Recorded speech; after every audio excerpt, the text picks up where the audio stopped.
uterine polyps. It's just an overgrowth of cells that is attached to the wall of the gallbladder. They will have a stalk. That stalk will have a feeder blood flow into it. It's important that we find that and that we make sure the patient, it's a non-mobile stone. The appearances can be exactly the same as a non-shadowing stone, as a polyp. A polyp, our definitive diagnosis is going to be that feeder.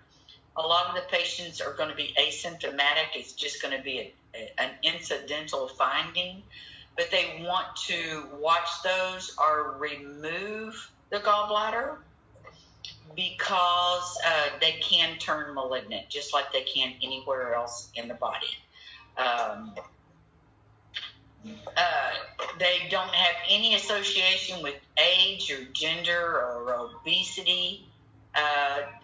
Most of them are going to be composed of cholesterol, and cholesterol is a non-shadowing structure, and they are considered benign, but they do turn malignant.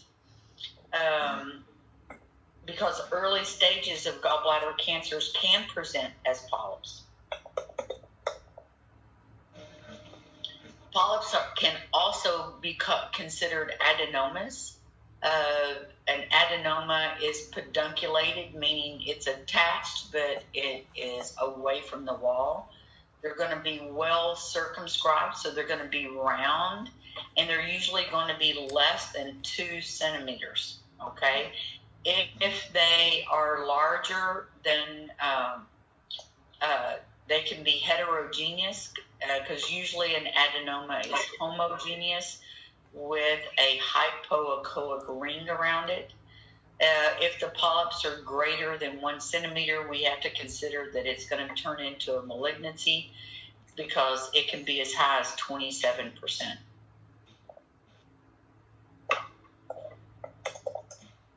Polyps happen because of chronic inflammation, hyperplasia of the gallbladder wall, or fat deposits. What is hyperplasia of the gallbladder wall? What's another word we can call that? Wall thickening. Isn't it a thickening of the wall? A thickening of the wall. So it's going to be greater than 3 millimeters, 3 millimeters, right? Yeah. So polyps are fixed. They're non-mobile. They don't have posterior shadowing. But how am I going to prove that? I'm going to go into a higher frequency transducer. Polyps can be multiple. They can be single. We can mistake them for sludge or gallstones or any type of a malignant lesion. Treatment is removal of the polyp. I've never heard that. I've always heard that they just take the gallbladder. Have you ever heard of that, Patricia? Where they can go in to the gallbladder, because an ERCP doesn't go straight into the gallbladder. Say that again, Ms. Shepherd. Have you seen this removal of the polyp? No, I haven't. I've never heard of that. I've always heard of them just taking the gallbladder out. Because even with the ERCP, they can't go as far as the gallbladder, up the cystic duct, can they? I don't think so. I haven't seen it. Okay. I've seen it in the OR either. Yeah. Okay. I'll have to check on that one. That doesn't make sense to me. I would think that they would remove the whole gallbladder, not just the polyp. No. Yeah, the gallbladder should be removed in settings of polyps and primary sclerosing. Okay. So they're not going to remove just the polyp. That's what it sounds like, that they're just going to remove the polyp, but I don't think that's possible. I think they just have to remove the whole gallbladder.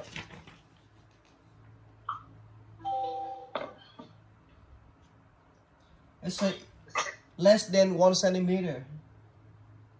Yeah, less than 1 centimeter. But the polyp say Okay. If polyp is growing even when less than 1 centimeter, should be removed due to increased risk of malignancy. If the polyp is greater than 1 centimeter, they're going to do a cholecystectomy. Okay. Got it. Got it? Yes, ma'am.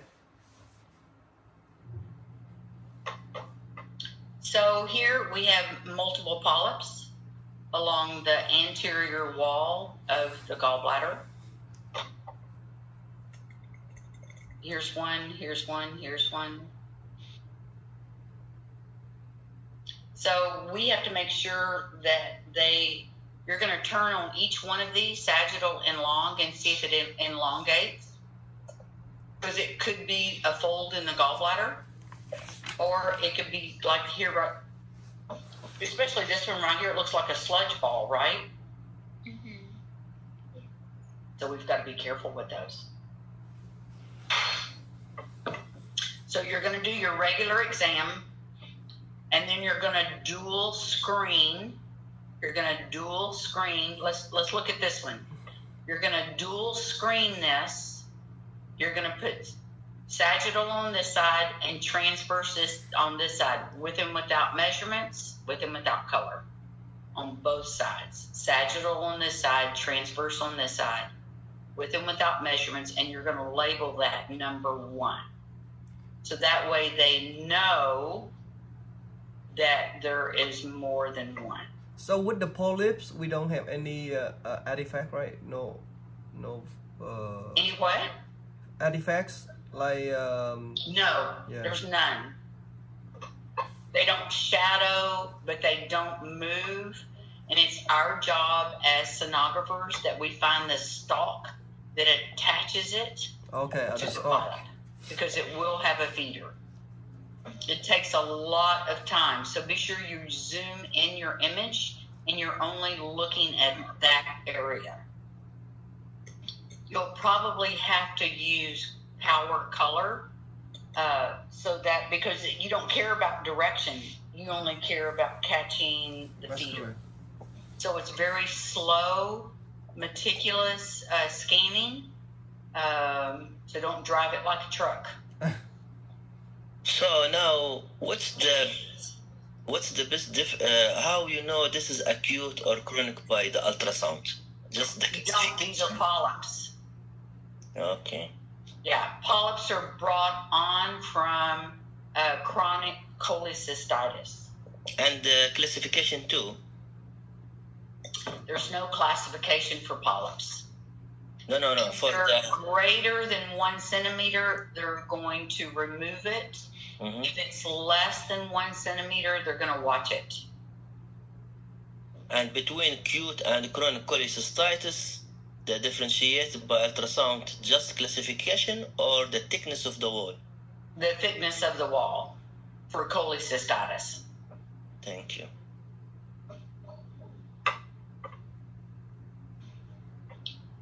Remove polyps. Which statement is correct in describing?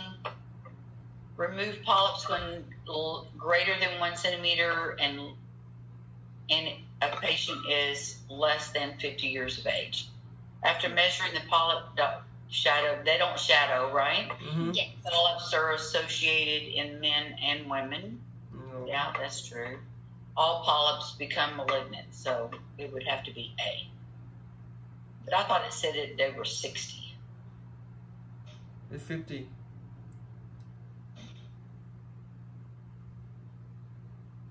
Yeah, 50.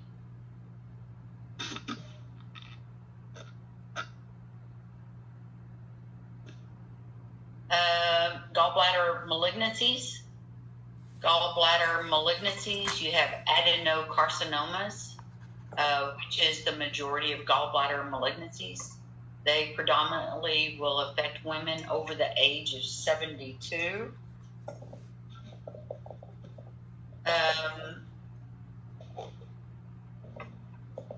Percentage of composed of wall tumors, metastasis, or lymphoma. Gallbladder cancer is uncommon.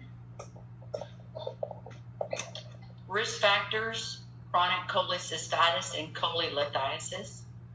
chronic cholecystitis, as I've had gallbladder attacks on a regular basis. Cholelithiasis, I have gallbladder stones. If I have growing polyps greater than 1 centimeter, they're going to they're going to remove the gallbladder. I could have porcelain gallbladder, where the gallbladder wall has calcified. Primary sclerosing cholangitis. I can't remember that. Primary sclerosing, they're going bad.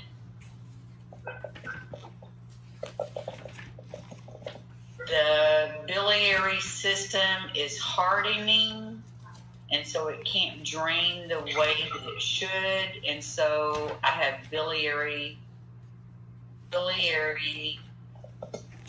inflammation. Ductal anomalies, which would go along with sclerosing cholangitis, or choledochal cysts. Choledochal cysts are usually going to be outside of the gallbladder.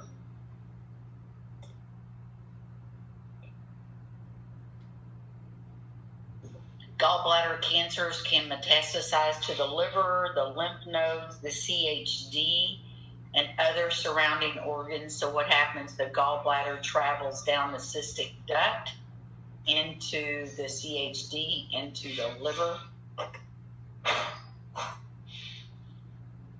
It's so busy. No labs to assist in early diagnosis.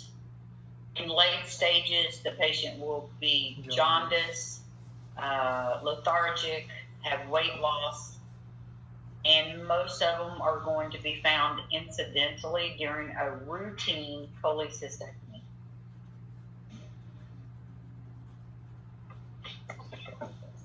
Only 50% can be diagnosed before surgery. Cholecystectomy, if metastasis has not yet occurred, you have a 5-year survival rate. If diagnosed by sonography, it is typically in advanced stages already.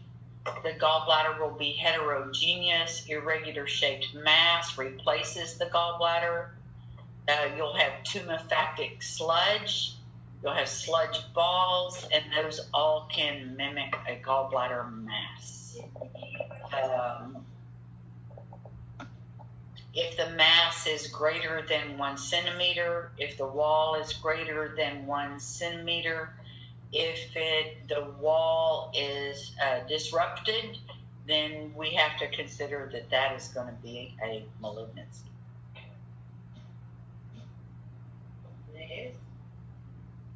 Do I?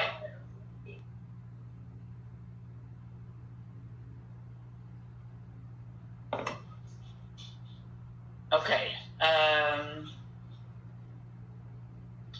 We can use color Doppler to be able to determine an internal vascularity because gallbladder cancers have to have blood flow to be able to grow. So anytime that we see that much blood flow in a mass, no matter where it's at in the body, it is going to be malignant. The differential diagnoses are going to be a hepatocarcinoma, cholangiocarcinoma, or METS. Benign differential diagnoses could be cholecystitis, polyp, inflammatory or non-inflammatory diseases. We are going to look at the liver to see if it has metastasized, if it has vascularity. If I have the barrel signs inside my liver, intrahepatic dilatation, what we call a portal sign. If we have enlarged nodes, because now you're a senior, so we've got to make sure that we don't see the lymph nodes around the porta hepatis now or around the aorta. And also, we've also got to determine if it's ascites. So here is a gallbladder carcinoma, and it looks a lot like sludge or pus. It's going to be hard for us to make that diagnosis. You can see that the gallbladder wall is irregular. It has hyper and hypo heterogeneous mass. You can see that a portion of it is attached to the gallbladder wall.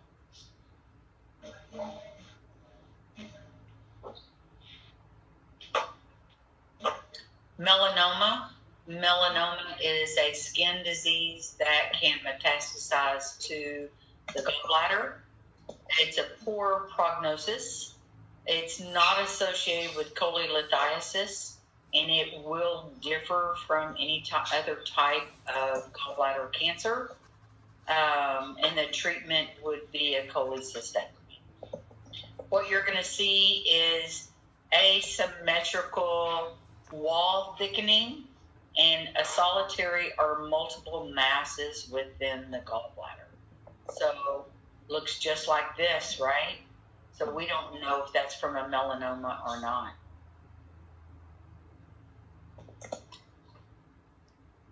Other bloodborne metastasis to the gallbladder can come from the lungs, the kidneys, or the esophagus. From the stomach, the pancreas, bile ducts, liver, ovary, gallbladder, colon. But if you have a primary cancer where it is not from an associated malignancy from somewhere else, it usually comes from inflammatory gallbladder disease, cholelithiasis, cholecystitis. Gallstones are usually present in what percentage of gallbladder stones? Don't remember. Let's look and see. Gallstone, what percentage of gallbladder cancers? 75. 50.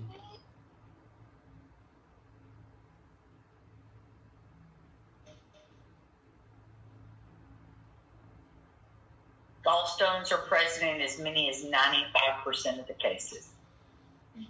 95. What is the most common tumor to metastasize to the gallbladder? Colon? Melanoma. Melanoma. Yeah. And melanoma is skin cancer. Skin Yes. cancer.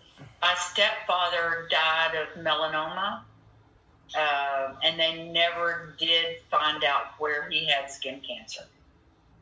But when they did a biopsy, that's when because by the time we found it, it was already in his bone.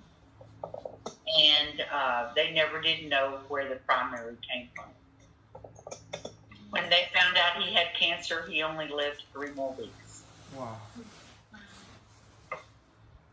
Hyperplastic cholecystosis. It's benign. It's a non-inflammatory condition that is both degenerative and proliferative. They include adenomyomatosis. What is our sonographic sign for that?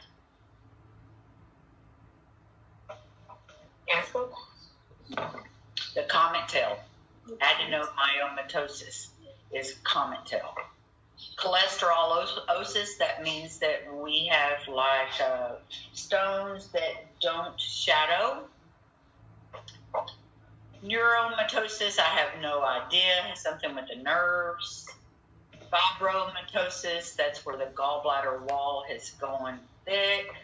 Lipomatosis is the gallbladder is fatty deposits. Adenomyomatosis, it's a very common condition. You see it quite a bit. You have an outpouching of the gallbladder wall. You have diffuse, segmental, or localized, and it's common in women. You have right upper gallbladder, right upper quadrant pain. You can have an echogenic foci that gives us a twinkle effect, a comet tail, because that is our sonographic sign for adenomyomatosis.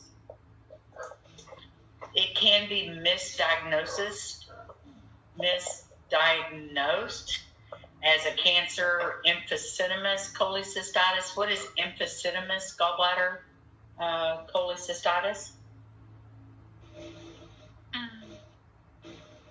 Inflamed. Pus in the wall. Yes. Okay, or chronic cholecystitis. Here we have adenomyomatosis, and you can see that we have ring down with a polyp. It looks exactly like a polyp, but you don't have the ring down with a polyp like you do with adenomyomatosis, and you can see that it is in the gallbladder wall. You can see here that the patient already has sludge and gravel, because adenomyomatosis is going to be attached to the wall.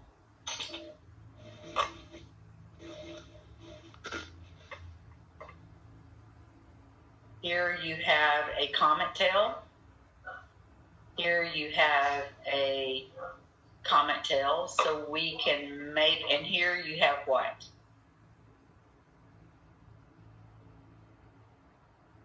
You have a polyp.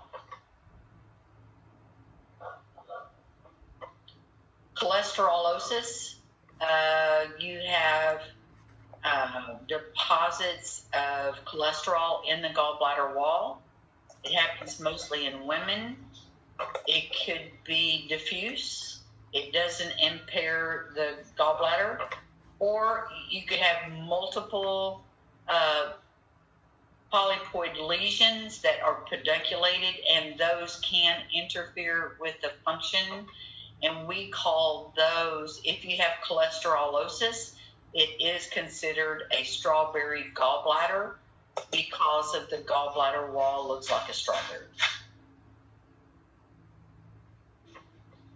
Cholesterolosis. See all the little polyp looking? Those are, and it looks like the gallbladder wall looks like a strawberry.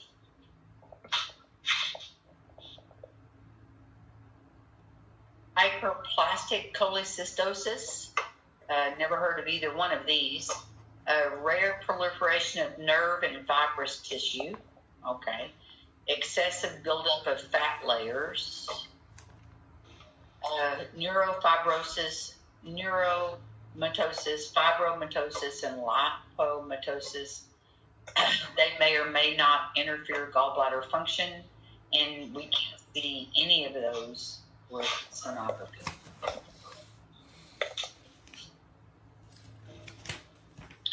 Hyperplastic cholecystosis. They mimic those of cholecystitis. You may or may not have stones. You may or may not have abnormal labs.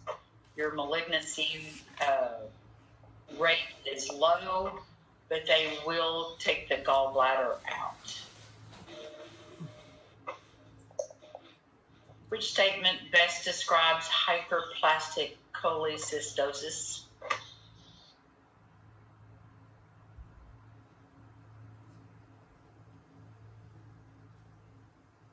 They're hyperplastic cholecystosis.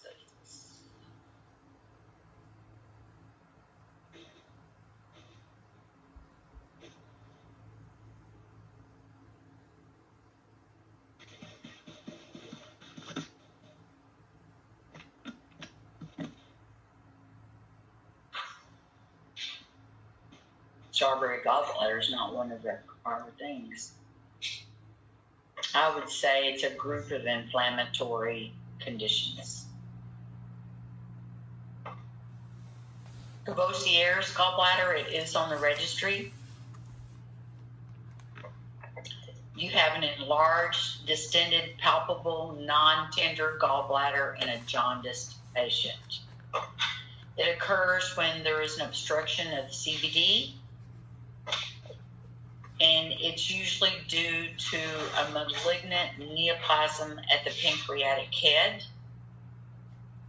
And remember, if I have a distal mass, my gallbladder is going to be dilated, my common bile duct is going to be dilated, and I'm going to have intrahepatic dilatation, the gun barrel sign, because of the backup of the bile not being able to get through the head.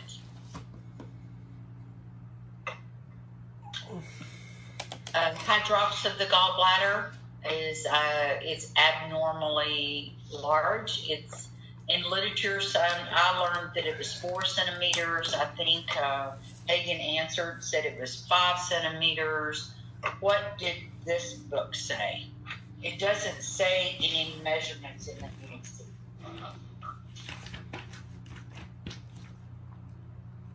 Hang on, let me look.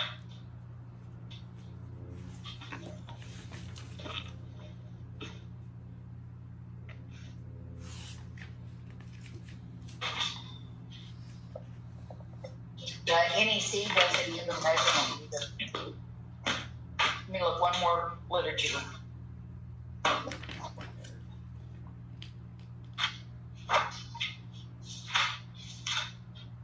4 centimeter. Is it 4 centimeters in this book too? Yeah.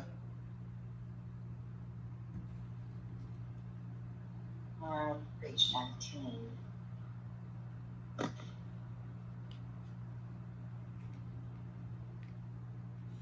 The measure of the gallbladder.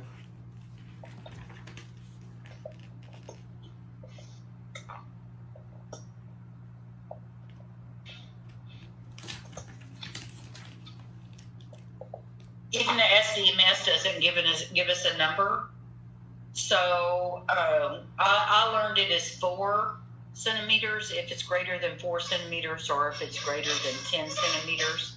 I've even read that if it's greater than 5 centimeters. So anytime a person doesn't eat, they're going to have a hydropic gallbladder. If they're being fed by a tube, if they have an infection or any obstruction of the CBD or the cystic duct, can cause the gallbladder to enlarge.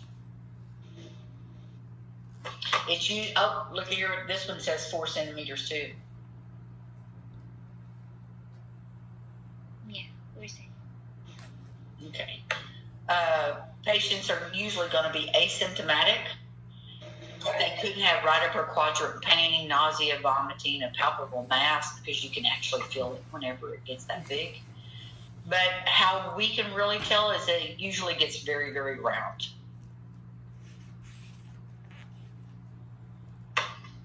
So here you have a hydropic gallbladder. You also have pericholecystic fluid. You have a thickened gallbladder wall. It's adenomous. Might not be fluid. It might be just adenomous. It's awfully dark right there, though, right? So it could be just adenomous gallbladder wall. If it has pericholecystic fluid, then that means the pus has already started breaking down, because it has to go like in stages. See the layering of sludge? I don't think pus would layer like this, because pus is going to be more complex and thicker. But that's just my common sense talking. I don't know for sure. Okay. Look how they measured this gallbladder. We always taught you to measure it this way, because you can't see this wall. They did measure it, so they kind of took it around like this and measured it. But for a hydropic gallbladder, you only have to do one measurement. Hydatid cysts are of the gallbladder. You can get a parasite that can travel up the SMV through the portal into the liver and into the gallbladder. You will see a cyst within a cyst. It is rare, but it does happen.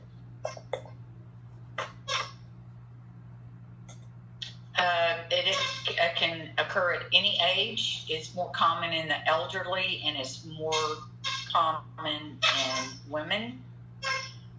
You will see it changes as it gets older.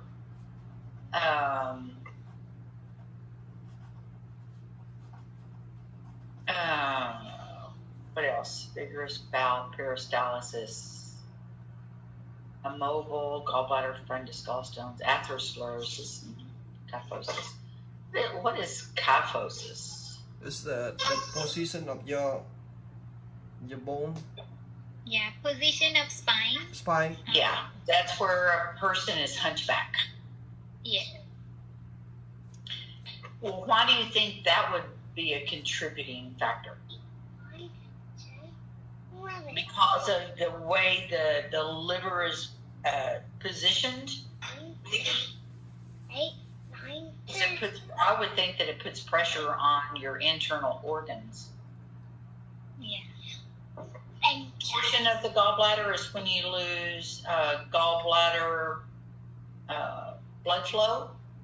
At first, the gallbladder can also twist on its pedicle. It can get edematous, and then it can bleed. You can develop gangrene. You'll have gallbladder wall thickening. We have to find the cystic artery. You'll very seldom see gallbladder stones, and your labs are going to be non-specific. They're also going to send them to CT. They can do magnetic resonance cholangiopancreatography. Never heard of that. They can take them to nuclear medicine and do a HIDA scan. This is through MRI. This is through nuclear medicine.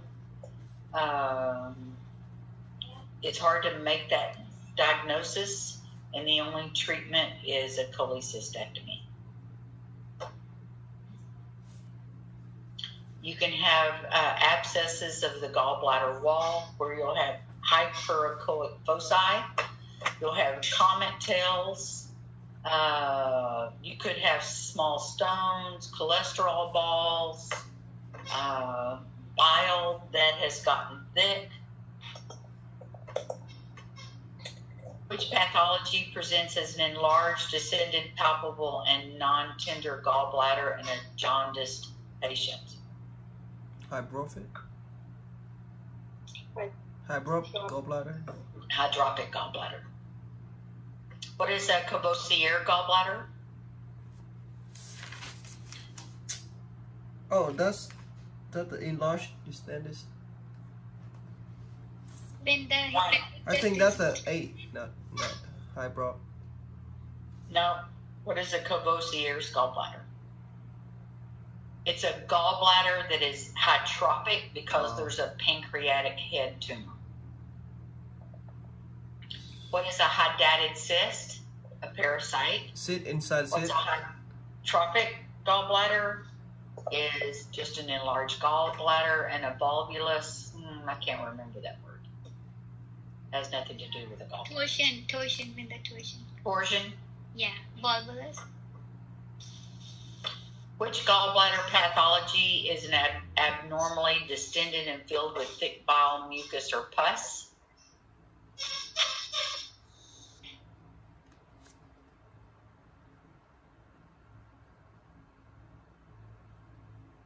I think it's C. Hydropic gallbladder. Hydropic. No, they're usually not. Cavosier's.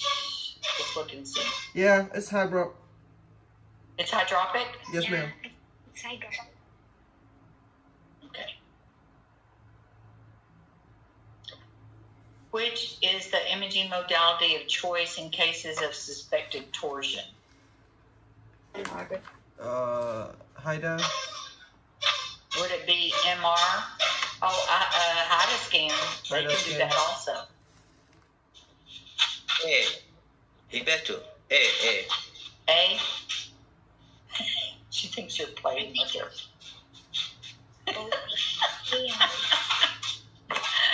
A post-cholecystectomy patient.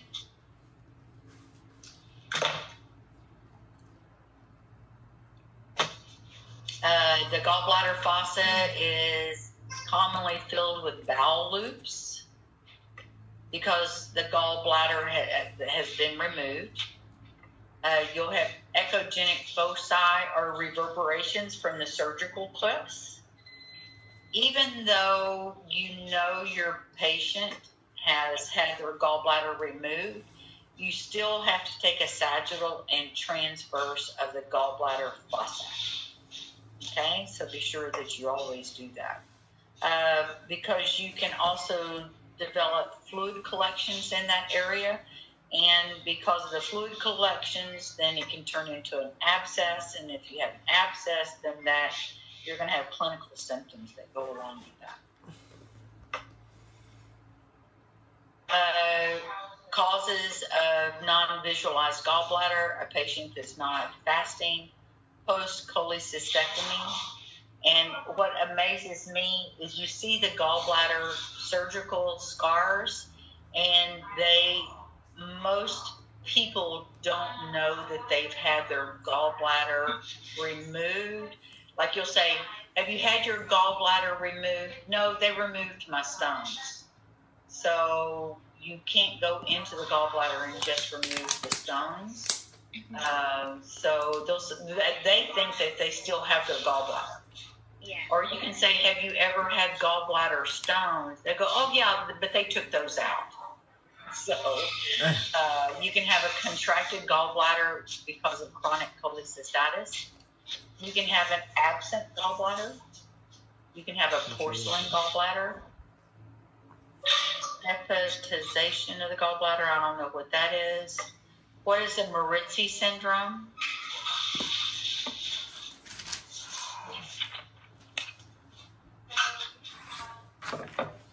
A gallstone stuck in the neck Yeah. of the gallbladder.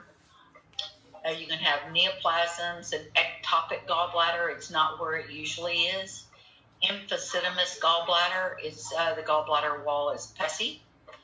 Overlying bowel or residual barium. Barium is an X-ray exam that they do to look at the large colon. Too many Or reasons. they can do a small bowel where they look at the small colon.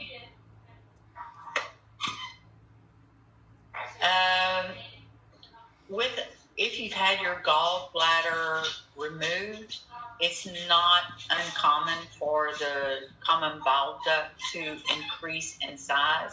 We already know that the common bile duct increases in size as we age. So there is, I guess, controversy over that. Hang on. Oh, Amanda came to visit today.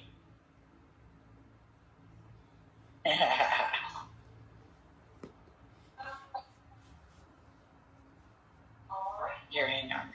So, Amanda came for a visit today. She just passed her OB boards. Wow, nice. Yeah.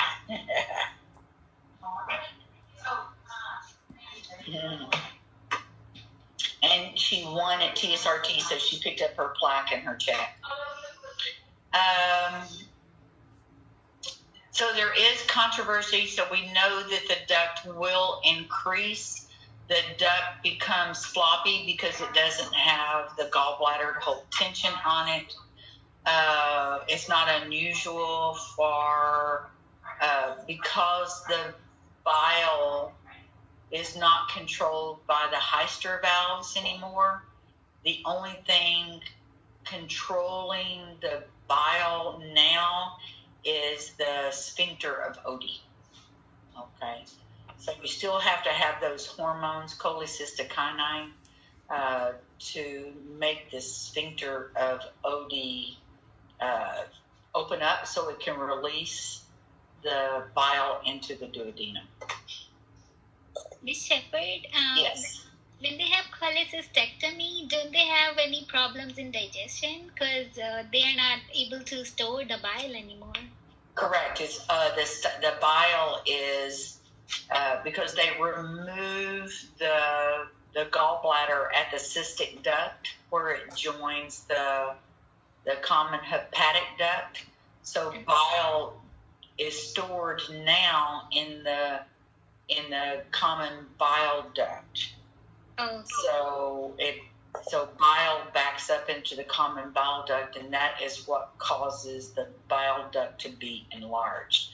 A lot of these people still have problems with diarrhea afterwards because of the amount of bile that empties out into the duodenum. Right.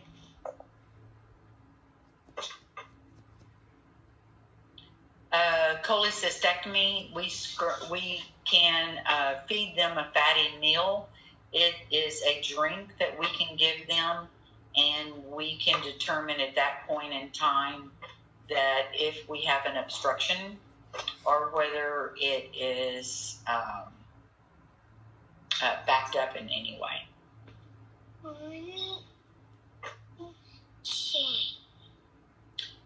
Cholecystectomy is not really a true syndrome, but you do have a lot of these things. And remember what we were talking about, the sphincter of Oddi spasms, and so they still have problems with.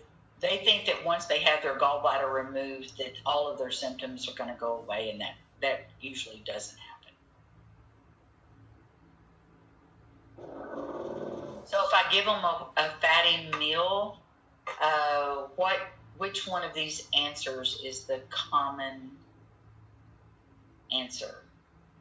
B. Relaxation of sphincter Oddi. Yeah, I agree with that. Okay.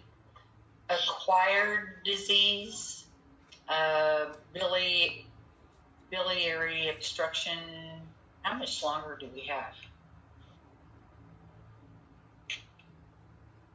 Hang on.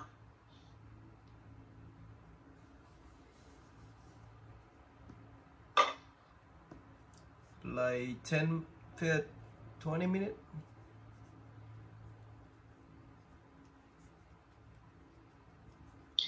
Yeah, if you don't mind, because I'm fixing to give a test at 12 o'clock. Can we stop right there?